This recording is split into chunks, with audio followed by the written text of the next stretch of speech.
ते काय बोलतील त्याचा नेम नाही, ओवेसींवर आकाश फुंडकर यांनी आता टीकास्त्र डागलाय। मंत्री आकाश फुंडकर यांची जीभ घसरलेली आहे।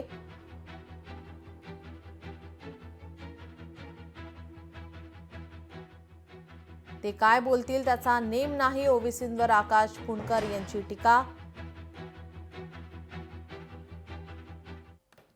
ओवेसी आणि त्याचा परिवार हे लोक आहेत, यांना आपण ऑलरेडी पहिले भाषण करताना अनुभवलेलं आहे आणि हे स्वतः ज्वलंत भाषण करणारे दोन भाऊ आहेत, त्यांची पार्टी आहे आणि हे काय बोलतील याचा नेम नाही आहे।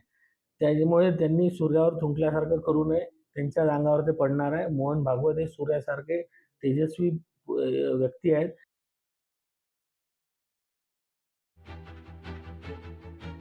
काय बोलतील त्याचा नेम नाही, ओवेसींवर टीका करताना मात्र या ठिकाणी मंत्री आकाश फुंडकर यांची जीभ घसरली आहे।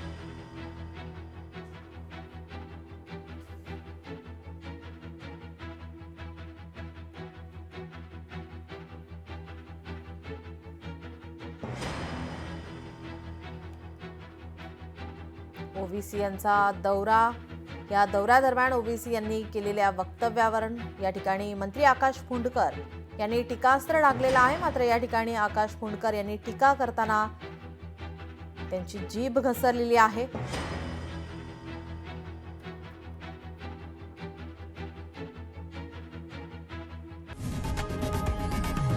लोकशाही मराठी ऐका, पहा, जागरूक रहा।